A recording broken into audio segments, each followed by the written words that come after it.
Let us know your thoughts on what's coming up on the weekend. Now, we spoke about Trent McKenzie earlier in the week. Yes, we Hardy did. said Correct. that Port Adelaide have made the addition. Mm-hmm. We love this edition. This is a great edition. This is a good story for footy, but more importantly, this bloke has still got plenty to offer the Port Adelaide Football Club. You may formerly know him as Jack Trengove, the Melbourne footballer. Now you know him as Jack Trengove, the Port Adelaide footballer, and he joins us on the line. Jack, thanks for your time tonight, and congratulations, mate. This is terrific news.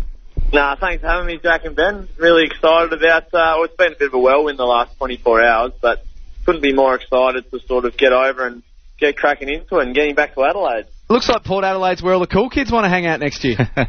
Yeah, I know. It's a few boys coming back, but it's exciting times ahead. Can you take us through the conversation, Jack? Congratulations, by the way, with Ken Hinkley. How did that go? Yeah, well, I was literally sitting on my couch on Tuesday afternoon in Melbourne, sort of studying for an exam and also trying to figure out what I was going to do next year, and got the phone call to say that, you know, we might have some interest and you need to get over to Adelaide. So as soon as I finished my exam yesterday afternoon, flew to Adelaide, and Ken was nice enough to come and pick me up, and had the conversation, and I really went in with sort of low expectations, not really knowing what to expect, and Ken was just upfront and honest and sort of said the situation and that the opportunity's there for you if you want it. It's going to be pretty tough, and it's a tough side to break into, but if you're willing to put the hard work in and prove yourself, then there's a spot there for you. So as soon as he said that, I jumped at it, and couldn't be sort of more thrilled with what's ahead. Outstanding. Great conversation to have, no doubt. There's been a fair bit of talk about your injuries over the time, but you have played the last, 2 seasons almost of footy in VFL? Yeah. Touch wood, I haven't missed a beat the last 2 years, and played finals footy there as well. So it's, looking at about sort of 23 or so games for the past 2 years, which gives me a hell of a lot of confidence in my own body, because no doubt after missing 2 years, you certainly have your doubts and unsure as to whether your body can cope. And, after the last 2 years, I'm really excited about attacking a big pre-season and really sort of letting the shackles off to see where I can take my body.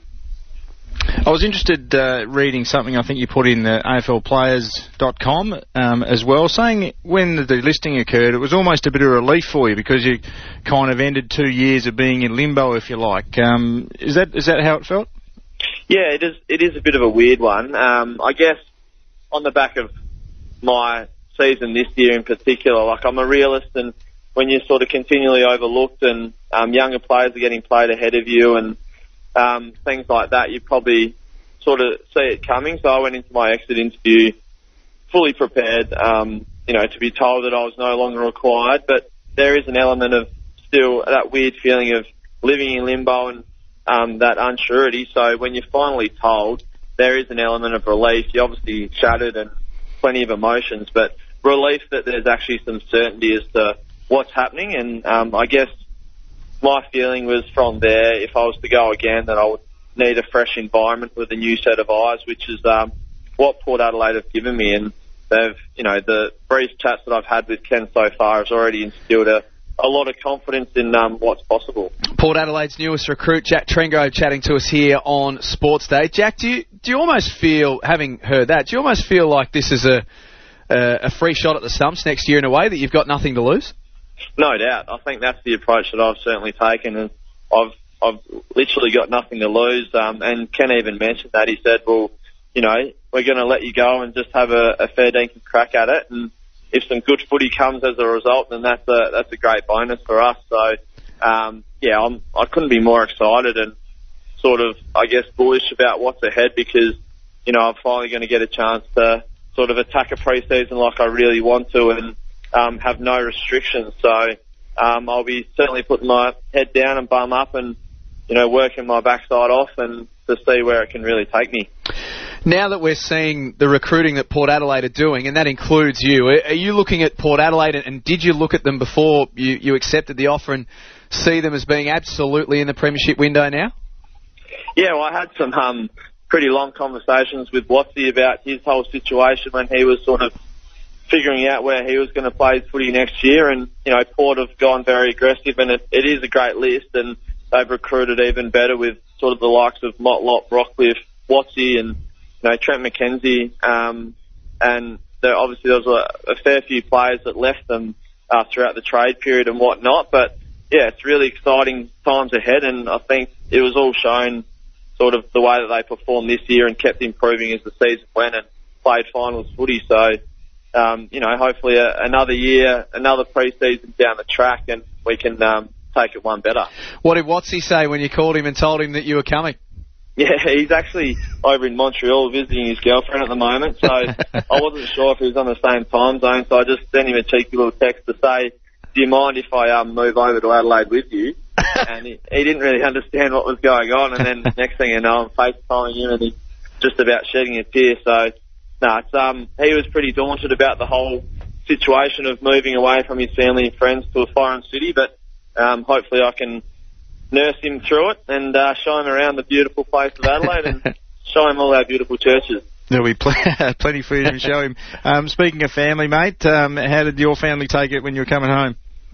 Yeah, well, I made a similar phone call to Mum and Dad on Tuesday night when I heard that I was going to be coming over to meet Ken, and I told them just to, lower the expectations because it could eventuate to nothing. But Mum was already half popping the champagnes and thinking that her dream of her son coming back to Adelaide might come true. So, no, they're very excited, and I might have to shack in with them early days just to find my feet again and find a house. But, my sisters are both really excited about it as well, so it'll be good to be back close to the family. Fantastic, mate. One question on the footy. If you had to pick an area that you need to, I guess, be better at to play regular AFL footy, would you have one in mind? Yeah, I think it's probably just my overall running capacity. I've always, like the genes sort of probably say, long distance is the Trengove way. But, having missed sort of a lot of pre-seasons and footy in general through my injuries, just getting that continuity back, I feel like I can make some huge inroads. So, whether that be the repeat speed or just, upping my cruising speed, I think that's the thing that I can sort of really realise the improvements in if I can do it consistently throughout a whole pre-season, which is what I'll be looking to do. And all the Port boys are notoriously pretty fit, so hopefully I can just jump on board with them and, just really increase my engine and take it to a new level. And Jack, as we let you go, we just want to pass on a message from Jackson Trengove, who's said that he's got a box of Port Adelaide stuff with your name on it if you want it. No, quite ironic, isn't it? One Jack Trengove in and another one out, but it's a unique situation, but I'll be taking all these hand-me-downs. They might be a bit big on me, though. Mate, we're absolutely pumped for you. Congratulations. Yeah. It's great to see you going to get another opportunity, and fingers crossed that, as it has done the last 2 years, the body holds up and a spot opens up in this Port Adelaide midfield, and we know that you'll grab it with both arms. But thanks for joining us tonight, and good luck next year. Thanks so much, guys. Appreciate it. Jack Trengove chatting to us here on Sports Day.